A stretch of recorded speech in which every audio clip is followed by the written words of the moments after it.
Hello friends, rankers पाठशाला YouTube channel पर आप सभी का हार्दिक स्वागत है। तो लोक सेवा आयोग उत्तर प्रदेश द्वारा जो प्रीवियस ईयर क्वेश्चन पूछे गए हैं, उन्हीं प्रश्नों को हम लोग इस वीडियो सीरीज़ के अंतर्गत हल कर रहे हैं। उसमें हम लोग आधुनिक भारत का इतिहास से संबंधित खंड को स्टार्ट किया है। पिछले वीडियो में हम लोग ने आधुनिक भारत में शिक्षा का विकास से संबंधित प्रश्नों तक जो है हल किया था। अब इसी सीरीज़ को आगे बढ़ाते हुए ये आज एक नए टॉपिक से शुरुआत करेंगे, जो आधुनिक भारत में प्रेस का विकास से संबंधित है। तो इससे संबंधित प्रश्नों को साथ ही साथ कुछ और टॉपिक्स को आज के इस वीडियो में हम लोग कवर करेंगे। तो आइए स्टार्ट करते हैं। पहला प्रश्न है, सूची 1 को सूची 2 से सुमेलित करना है। सूची 1 में कुछ समाचार पत्रों का नाम दिया गया है और सूची 2 में उनके संपादकों का नाम दिया गया है। अब इन्हीं दोनों को जो है मैच द फॉलोइंग करना है। तो जैसे सूची 1 में समाचार पत्रों का नाम के अंतर्गत समाचार दर्पण, मिरातुल अखबार, केसरी और यंग इंडिया का नाम दिया गया है। वहीं संपादकों में राजा राम मोहन राय, बाल गंगाधर तिलक, महात्मा गांधी और मार्श मैन का नाम दिया गया है। अब अगर इन सभी को अगर सुमेलित करें अर्थात जोड़े मिलाएं तो समाचार दर्पण का जो संपादक था वह मार्श मैन है, मिरातुल अखबार का संपादक राजा राम मोहन राय, केसरी के संपादक बाल गंगाधर तिलक और यंग इंडिया के संपादक जो हैं महात्मा गांधी जी हैं। अगला प्रश्न है, निम्नलिखित में कौन एक सही सुमेलित नहीं है। सही सुमेलित नहीं है। जो 4 विकल्प दिए गए हैं उसमें जैसे समाचार पत्र और संपादकों का नाम दिया गया है, अल हिलाल के संपादक मौलाना अबुल कलाम आज़ाद बिल्कुल सही है। न्यू इंडिया के संपादक जो हैं एनी बेसेंट और तहजीबुल अखलाक के संपादक मोहम्मद अली जिन्ना, ये वाला सुमेलित नहीं है। जबकि संवाद कौमुदी के संपादक राजा राम मोहन राय हैं। तहजीबुल अखलाक के संपादक जो हैं मोहम्मद अली जिन्ना ना होकर सर सैयद अहमद खां हैं। और इसका प्रकाशन जो है उर्दू भाषा में किया गया है। कब किया गया? 1870 में। बढ़ते हैं अगले प्रश्न की तरफ। अगला प्रश्न है, निम्न में से किसने सर्वप्रथम प्रेस सेंसरशिप लागू की थी। तो सर्वप्रथम जो है वेलेजली ने प्रेस सेंसरशिप लागू किया था। कब लागू किया? 1799 ईस्वी में सभी समाचार पत्रों पर सेंसर बैठा दिया। उसने 1799 ईस्वी में समाचार पत्रों का पत्रेक्षण अधिनियम the censorship of press act पारित कर दिया और समाचार पत्रों पर युद्धकालीन सेंसरशिप लागू कर दिया था। इसके अनुसार समाचार पत्रों को संपादक, मुद्रक और स्वामी का नाम स्पष्ट रूप से छापना पड़ता था। प्रकाशन को प्रकाशित किए जाने वाले तथ्यों को सरकार के सचिव के सम्मुख पूर्व पत्रेक्षण के लिए भेजना होता था। अगला प्रश्न है, पत्राचार के कर्तव्य का निर्वहन करते हुए जेल जाने वाला प्रथम भारतीय कौन था। तो बाल गंगाधर तिलक जो है पत्रकार के कर्तव्य का निर्वहन करते हुए जेल जाने वाले प्रथम भारतीय थे। इतिहासकार धनंजय कीर की पुस्तक Lokmanya Tilak father of the Indian freedom struggle के अनुसार बाल गंगाधर तिलक एवं गोपाल गणेश आगरकर को मराठा एवं केसरी संपादकों के पत्रकार के रूप में लेखन हेतु 17 जुलाई 1882 को बम्बई के डोंगरी जेल में 4 माह की सज़ा काटने हेतु निरुद्ध किया गया था। अब एक प्रश्न यहाँ और बनता है, मराठा और केसरी जो है ये किसके समाचार पत्र थे। तो इसका संपादक कौन था? बाल गंगाधर तिलक और गोपाल गणेश आगरकर। यह प्रथम अवसर है जब पत्रकार के रूप में दायित्वों का निर्वहन करते हुए किसी भारतीय को जेल की सजा हुई थी। बिपिन चंद्र एवं अन्य जैसे मृदुला मुखर्जी, आदित्य मुखर्जी, के.एन. पणिक्कर और सुचेता महाजन ने अपनी पुस्तक इंडियाज स्ट्रगल फॉर इंडिपेंडेंस के अंग्रेजी संस्करण में उद्धृत किया है कि श्री सुरेंद्रनाथ बनर्जी वह भारतीय रहे जिन्हें पत्रकार के रूप में अपने कर्तव्यों का निर्वहन करने के कारण जेल हुई थी। लेकिन श्री बनर्जी को यह सज़ा कब हुई थी? 2 अप्रैल 1883 को। जबकि बाल गंगाधर तिलक को सज़ा कब हुई? 1882 में। इस प्रकार जो है बाल गंगाधर प्रथम भारतीय हो जाएंगे। द बंगाली समाचार पत्र में प्रकाशित अपने संपादकीय लेख के लिए हुई थी। इस प्रकार तिथि के आधार पर प्रथम सजायाफ्ता बाल गंगाधर तिलक एवं गणेश आगरकर होंगे। अगला प्रश्न है, नील आंदोलन का जमकर समर्थन करने वाले हिंदू पैट्रियार्ट के संपादक कौन थे? तो हिंदू पैट्रियार्ट के संपादक हरीश चंद्र मुखर्जी थे। बंगाल का नील विद्रोह शोषण के विरुद्ध किसानों की सीधी लड़ाई थी। हिंदू पैट्रियार्ट के संपादक हरीश चंद्र मुखर्जी ने तो इस आंदोलन में काफ़ी काम किया। हिंदू पैट्रियार्ट के पहले 2 वर्षों अर्थात 1883 से 1855 ईस्वी में गिरीश चंद्र घोष संपादक थे। 1855 ईस्वी में हरीश चंद्र मुखर्जी इसके संपादक रहे। अगर जब इसकी स्थापना हुई थी उस समय पूछेगा तो इसका सही उत्तर क्या हो जाएगा? गिरीश चंद्र घोष। लेकिन 1855 में इसके संपादक बन गए हरीश चंद्र मुखर्जी और ये काफ़ी चर्चित रहे।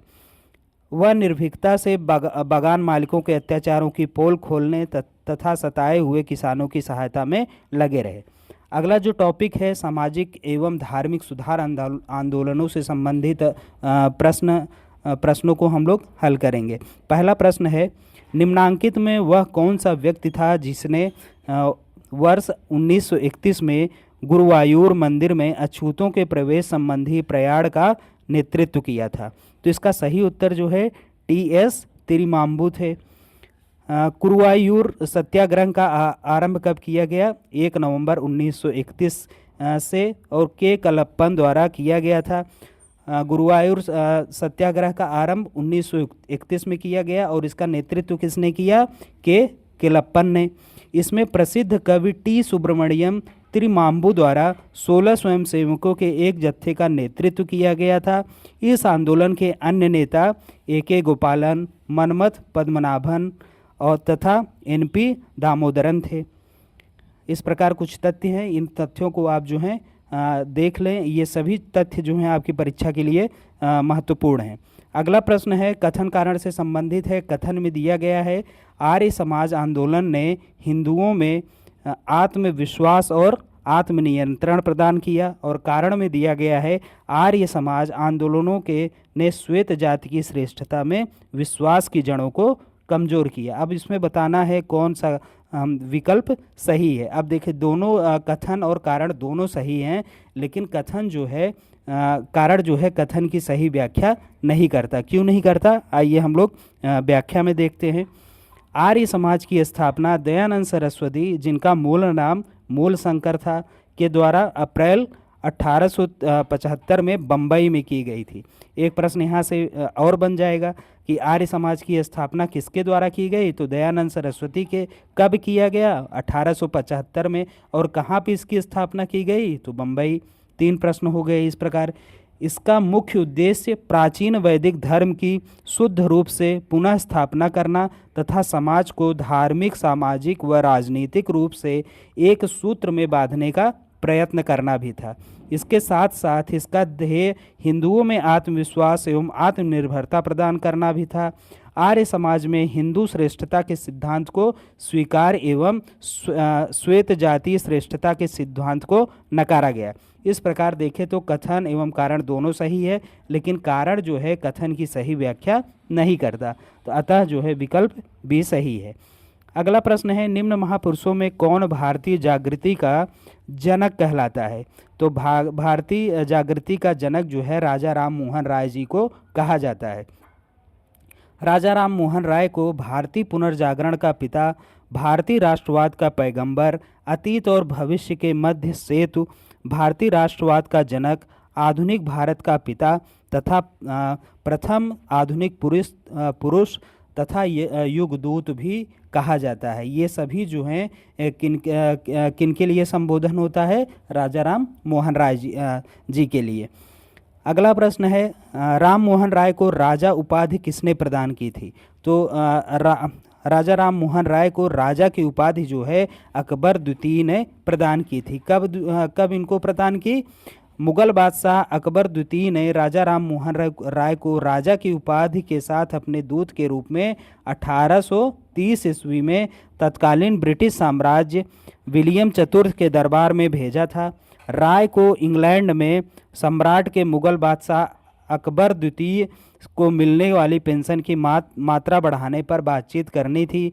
इंग्लैंड के ब्रिस्टल में 27 सितंबर 1833 ईस्वी को राजा राम मोहन राय की मृत्यु हो गई, जहां उनकी समाधि स्थापित है। इस प्रकार यहाँ एक प्रश्न और पूछा जाएगा कि राजा राम मोहन राय की मृत्यु 1833 में हुई, उनकी समाधि कहाँ स्थापित है? तो उनकी समाधि कहाँ पर स्थापित है? इंग्लैंड के ब्रिस्टल में। अगला प्रश्न है, ब्रह्म समाज का सिद्धांत आधारित है। तो ब्रह्म समाज का सिद्धांत एक देववाद पर आधारित है। 1828 में राजा राम मोहन राय ने ब्रह्म समाज की नींव डाली। ब्रह्म समाज की स्थापना का उद्देश्य एकेश्वरवाद की उपासना, मूर्ति पूजा का विरोध तथा अवतारवाद का खंडन करना था। ब्रह्म समाज ने सार्वभौम ईश्वर की उपासना पर बल दिया। अगला प्रश्न है, किसने 1873 ईस्वी में सत्यशोधक समाज की स्थापना की थी? तो सत्यशोधक समाज की स्थापना ज्योतिबा फुले द्वारा किया गया। कब किया गया? 1873 में। 1873 में सत्यशोधक समाज की स्थापना ज्योतिबा फुले अर्थात ज्योतिराव फुले ने की थी। इनका जन्म कब हुआ? 1827 ईस्वी में एक माली के घर हुआ था। इन्होंने शक्तिशाली गैर ब्राह्मण आंदोलन का संचालन किया। इन्होंने अपनी पुस्तक गुलामगिरी एवं उनके संगठन सत्यशोधक समाज के द्वारा पाखंडी ब्राह्मणों एवं उनके अवसरवादी धर्म ग्रंथों से निम्न जातियों की रक्षा की आवश्यकता पर बल दिया। तो ये सभी जो हैं तथ्य किससे संबंधित है? ज्योतिबा फुले से। और यहाँ एक प्रश्न और पूछा जाता है कि गुलामगिरी जो पुस्तक है, इसके संपादक या लेखक कौन थे? तो ये इसका संबंध किससे है? ज्योतिराव फुले से। अगला जो टॉपिक है, भारतीय राष्ट्रीय कांग्रेस। भारतीय राष्ट्रीय कांग्रेस से संबंधित विभिन्न प्रश्नों को हम लोग हल करेंगे। पहला प्रश्न है, सूची 1 को सूची 2 से सुमेलित करना है। सूची 1 में कांग्रेस के अध्यक्षों का नाम दिया गया है, वहीं सूची 2 में इन अध्यक्षों ने किस अधिवेशन स्थल की अध्यक्षता की थी, ये दिया हुआ है।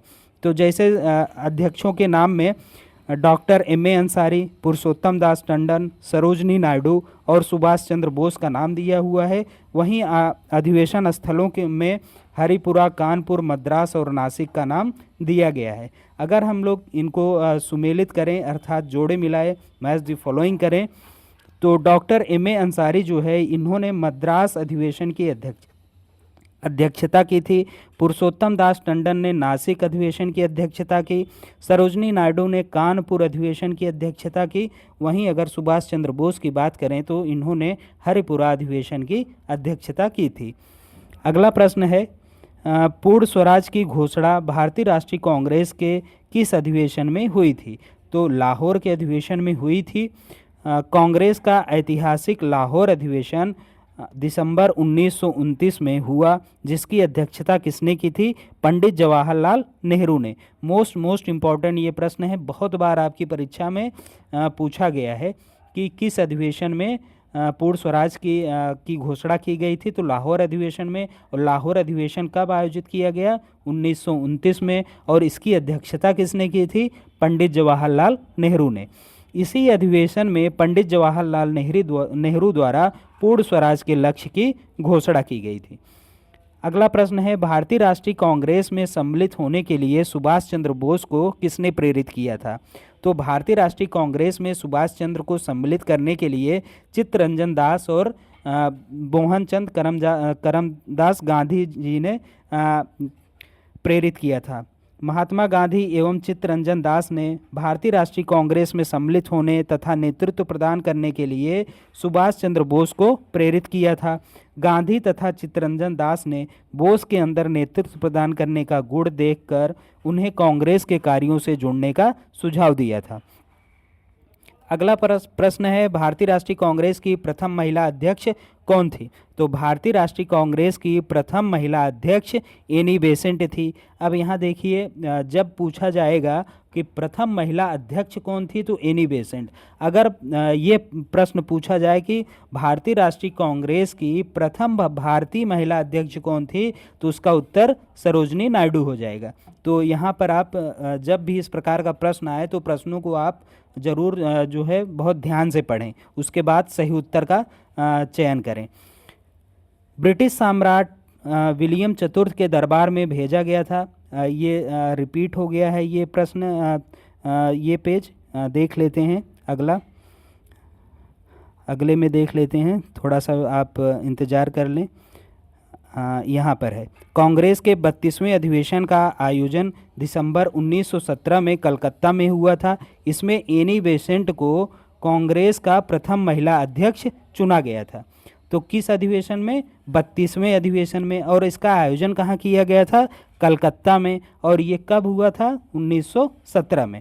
जबकि 1925 में कानपुर में हुए राष्ट्रीय कांग्रेस अधिवेशन में प्रथम भारतीय महिला अध्यक्ष सरोजनी नायडू को चुना गया था। तो इस प्रकार जो है आप इन दोनों तथ्यों को याद कर लें। अगला प्रश्न है, 1940 के रामगढ़ कांग्रेस की अध्यक्षता किसने की थी? तो रामगढ़ जो अधिवेशन हुआ था 1940 में, उसकी अध्यक्षता मौलाना अबुल कलाम आज़ाद के द्वारा किया गया था। 1940 में कांग्रेस का रामगढ़, ये वर्तमान में झारखंड में अवस्थित है, और ये 53वां अधिवेशन था जिसकी अध्यक्षता मौलाना अबुल कलाम आज़ाद के द्वारा की गई थी। अगला प्रश्न है, भारतीय राष्ट्रीय कांग्रेस के निम्नलिखित अधिवेशनों में किस अधिवेशन में बाल गंगाधर तिलक ने कहा था, स्वराज हमारा जन्मसिद्ध अधिकार है और मैं इसे लेकर रहूँगा? तो बाल गंगाधर तिलक द्वारा यह कथन लखनऊ अधिवेशन 1916 में कहा गया था। भारतीय राष्ट्रीय कांग्रेस के लखनऊ अधिवेशन 1916 में बाल गंगाधर तिलक ने कहा था कि स्वराज हमारा जन्मसिद्ध अधिकार है और मैं इसे लेकर रहूँगा। मोस्ट इम्पॉर्टेंट प्रश्न है, आप इसे जरूर याद कर लें। अगला प्रश्न है, उन्होंने कांग्रेस के बनारस अधिवेशन की अध्यक्षता की। सूरत फूट के बाद उन्होंने उदारवादियों का नेतृत्व किया।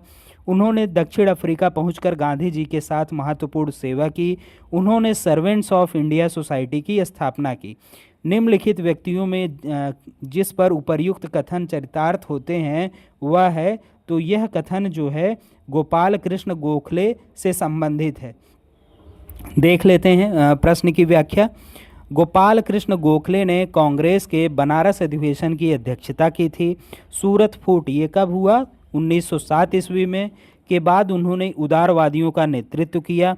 उन्होंने दक्षिण अफ्रीका पहुंचकर गांधी जी के साथ महत्वपूर्ण सेवा की। वे गांधी जी के राजनीतिक गुरु माने जाते थे और इन्होंने सर्वेंट्स ऑफ इंडिया सोसाइटी की स्थापना की थी। बहुत बार आपकी परीक्षा में पूछा गया है सर्वेंट्स ऑफ इंडिया सोसाइटी की स्थापना किसके द्वारा की गई है, तो उसका सही उत्तर क्या हो जाएगा? गोपाल कृष्ण गोखले। बढ़ते हैं अगले प्रश्न की तरफ। जब सुभाष चंद्र बोस ने भारतीय राष्ट्रीय कांग्रेस से इस्तीफा दिया तब वह उस सीट के लिए किसका नाम प्रस्तावित किया गया? तो जब सुभाष चंद्र बोस ने इस्तीफा दिया था तो उस सीट के लिए राजेंद्र प्रसाद जी को नामित किया गया था। सुभाष चंद्र बोस 1939 के त्रिपुरी अधिवेशन में गांधी जी द्वारा समर्थित पट्टाभी सीतारमैया को पराजित कर कांग्रेस के दूसरी बार अध्यक्ष बने, परंतु कार्यकारिणी के गठन के प्रश्न पर गांधी जी से मतभेद के कारण उन्होंने भारतीय राष्ट्रीय कांग्रेस के अध्यक्ष पद से इस्तीफा दे दिया। इसके बाद डॉक्टर राजेंद्र प्रसाद कांग्रेस के अध्यक्ष बने। अगला टॉपिक है कांग्रेस में नरम दल और गरम दल। अब जो कांग्रेस में फूट पड़ गई थी, दो भागों में कांग्रेस विभाजित हो गया था। एक का नाम नरम दल था, दूसरे का नाम गरम दल था। इनसे संबंधित प्रश्नों को अब हम लोग हल करेंगे। तो इसके अंतर्गत जो पहला प्रश्न पूछा गया है वह है, निम्नलिखित में कौन अतिवादी नहीं था? तो जो 4 विकल्प दिए गए हैं इसमें सुरेंद्र नाथ बनर्जी ये अतिवादी अर्थात ये गरम दल से संबंधित ना होकर ये नरम दल के सदस्य थे, बल्कि अन्य 3 जो नाम है यहाँ पर लाला लाजपत राय, बिपिन चंद्र पाल और बाल गंगाधर तिलक, ये सभी जो हैं अतिवादी थे, अर्थात ये सभी गरम दल से संबंधित थे। सुरेंद्र नाथ बनर्जी अतिवादी नहीं थे बल्कि ये उदारवादी थे, जबकि लाला लाजपत राय, बिपिन चंद्र पाल एवं बाल गंगाधर तिलक अतिवादी थे। अगला प्रश्न है, किसने कांग्रेस के विरुद्ध अनुनय विनय एवं विरोध की राजनीति करने का दोष लगाया? तो यह दोष जो है बाल गंगाधर तिलक द्वारा लगाया गया था। भारतीय राष्ट्रीय कांग्रेस के विरुद्ध अनुनय विनय एवं विरोध की राजनीति का दोष बाल गंगाधर तिलक ने लगाया था। लोकमान्य के नाम से प्रसिद्ध बाल गंगाधर तिलक का जन्म तत्कालीन बॉम्बे प्रेसिडेंसी के रत्नागिरी नामक स्थान पर 23 जुलाई 1856 को हुआ था। बाल गंगाधर तिलक का जन्म कब हुआ, किस प्रेसिडेंसी में, बॉम्बे प्रेसिडेंसी में, और कब हुआ, 23 जुलाई 1856 को। महत्वपूर्ण तथ्य है, आप इसे याद कर लें। अगला प्रश्न है, निम्न में कौन मध्यम मार्गी नहीं था। जो 4 विकल्प दिए गए हैं उसमें गोपाल कृष्ण गोखले, बाल गंगाधर तिलक, ए.ओ. ह्यूम और मदन मोहन मालवीय। तो जो है बाल गंगाधर तिलक ये मध्यम मार्गी नहीं थे बल्कि अतिवादी थे। कांग्रेस की प्रारंभिक उदारवादी एवं मध्यम मार्गी नीतियों से नव राष्ट्रवादियों का के रूप में कौन प्रसिद्ध हुआ, लाल बाल पाल। अब लाल का अर्थ यहाँ क्या है, लाला लाजपत राय, और यहाँ पाल का अर्थ क्या है, बाल का अर्थ क्या है यहाँ पर, बाल गंगाधर तिलक, और पाल का अर्थ है सुरेंद्र पाल। का मोह भंग हो गया। बाल गंगाधर तिलक इस नई विचारधारा के अग्रदूत थे। वे मध्यम मार्गी न होकर उग्रवादी नीतियों के समर्थक थे। अगला प्रश्न है, निम्नलिखित नेताओं में से कौन एक स्वदेशी के समर्थक थे। जो 4 विकल्प दिए गए हैं उसमें अरविंद घोष जो है ये स्वदेशी के समर्थक थे, बल्कि अन्य 3 जो हैं फिरोज शाह मेहता, दादा भाई नौरोजी और सुभाष चंद्र बोस, ये स्वदेशी के समर्थक नहीं थे। जो स्वदेशी आंदोलन हुआ था उसके समर्थक नहीं थे। बंगाल विभाजन के विरोध में चलाए गए स्वदेशी आंदोलन में अरविंद घोष प्रमुख नेता थे। इस आंदोलन के अन्य प्रमुख नेता लाला लाजपत राय, इन्होंने पंजाब से इसका नेतृत्व किया। बाल गंगाधर तिलक ने महाराष्ट्र से नेतृत्व किया और बिपिन चंद्र पाल ने तत्कालीन बंगाल से इसका नेतृत्व किया था। अगला प्रश्न है, बीजी तिलक को सत्ता के पश्चात निम्नलिखित में से किसने दया की वकालत की थी और कहा था संस्कृत के एक विद्वान के रूप में तिलक में मेरी दिलचस्पी है। तो यह कथन जो है मैक्स मूलर के द्वारा बाल गंगाधर तिलक के बारे में कहा गया था। बाल गंगाधर तिलक को सजा सुनाए जाने के पश्चात प्रसिद्ध विद्वान मैक्स मूलर ने दया की वकालत करते हुए कहा था कि संस्कृत के एक विद्वान के रूप में तिलक में मेरी दिलचस्पी है। अगले प्रश्न की तरफ बढ़ते हैं। अगला प्रश्न जो है कथन और कारण से संबंधित है। कथन में दिया गया है बाल गंगाधर तिलक सांप्रदायवादी थे, और कारण में दिया गया है उन्होंने धर्म का राजनीतिक अस्त्र के रूप में प्रयोग किया था। तो इस प्रकार देखें तो जो है कथन गलत है जबकि कारण सही है। क्यों ऐसा है, आइए प्रश्न की व्याख्या में देखते हैं। प्रश्नगत कथन और कारण में दोनों में ए गलत है, अर्थात कथन गलत है, किंतु आर क्या है, कारण सही है। तिलक सांप्रदायवादी नहीं थे, वे प्रथम राष्ट्रवादी नेता थे जिन्होंने जनता से निकट का संबंध स्थापित करने का प्रयत्न किया। इसी दृष्टि से वे महात्मा गांधी के अग्रगामी थे। इस उद्देश्य से उन्होंने अखाड़े, लाठी क्लब, गो हत्या विरोधी सभाएं स्थापित की। उन्होंने महाराष्ट्र में शिवाजी महोत्सव तथा गणपति पर्व प्रारंभ किए ताकि जनता में राष्ट्र सेवा की भावना जागे। इस प्रकार उन्होंने धर्म का राजनीतिक अस्त्र के रूप में तो प्रयोग किया, परंतु इसका उद्देश्य संप्रदायवादी नहीं बल्कि जन जागरण था। तो इस प्रकार जो है ये सभी तथ्य बाल गंगाधर तिलक से संबंधित है, आप इनको देख लें। अगला प्रश्न है, महात्मा गांधी के साथ निम्न मुसलमानों में किसने बाल गंगाधर तिलक की अर्थी उठाई थी। तो जो 4 विकल्प दिए गए हैं उसमें शौकत अली ने महात्मा गांधी के साथ बाल गंगाधर तिलक की अर्थी उठाई थी। बाल गंगाधर तिलक की मृत्यु कब हुई, 1 अगस्त 1920 को, और इनका जन्म कब हुआ था, 1856 में, अभी मैंने ऊपर बताया। मृत्यु के बाद को अर्थी को महात्मा गांधी के साथ मौलाना शौकत अली तथा डॉक्टर सैफुद्दीन किचलू ने उठाया था। मौलाना हसरत मोहानी ने उस समय शोक गीत पढ़ा था। तो इस प्रकार जो है इन सभी प्रश्नों को हम लोग ने आज देखा है। अगली वीडियो में हम लोग भारत से बाहर जो क्रांतिकारी गतिविधियां चलाई जा रही थी उनको करेंगे। तब तक आप अगर अन्य वीडियोस को नहीं देखे हैं तो इस वीडियो के प्लेलिस्ट में जाकर देख सकते हैं। मिलते हैं अन्य वीडियो में, तब तक के लिए धन्यवाद।